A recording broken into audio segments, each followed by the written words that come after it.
A Moncks Corner man is sick and tired of maintaining a road that's not his. For years, he says he spent his time and his money on upkeep when the owner didn't step in, but his failing health no longer allows him to do so. And that's what he called the count on two investigators. I tracked down the owner of the road.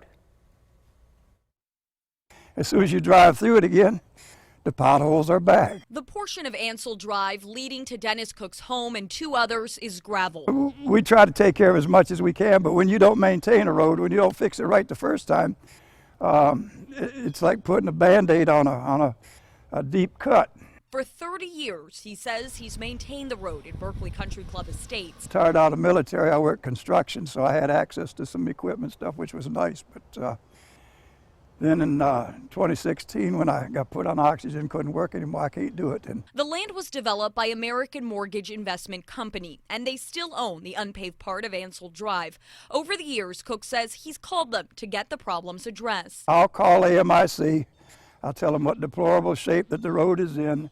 Could they please do something about it? And I'll wait 2 or 3 weeks, and I'll call back again. Nothing's done, so I call my attorney. Then my attorney writes the letter.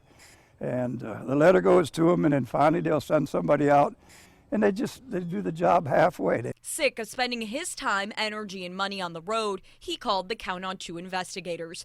And all this has been at my expense, and I'm just a little tired of it. I think that AMIC needs to take responsibility. They sent me a letter that it's their road. I think they need to take the responsibility and maintain it the way it should be maintained now.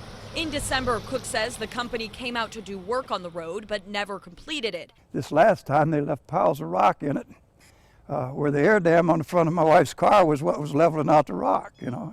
I called and emailed the company's vice president, Omi Hasija. In an email, he said the contractor they hired got sick but did have plans to complete the $600 job. Cook says he waited 2 weeks. And I waited. They were supposed to send somebody out to level this last load of rock. And they never did, so I got somebody to come over and level it.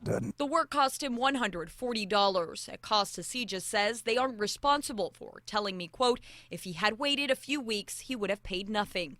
Cook says he's tired of waiting. Hopefully they'll see this and come to find out that, maybe it's time to take responsibility for what they own.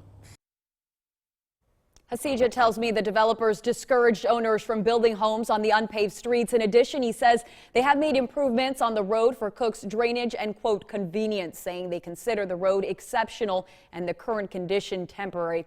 I followed up 3 times following his last email asking for an on-camera interview or a record statement. That was nearly 2 weeks ago. I have not heard back. And remember, if you have something you want us to investigate, email us at theinvestigators@WCBD.com. You can also call 843-216-4949.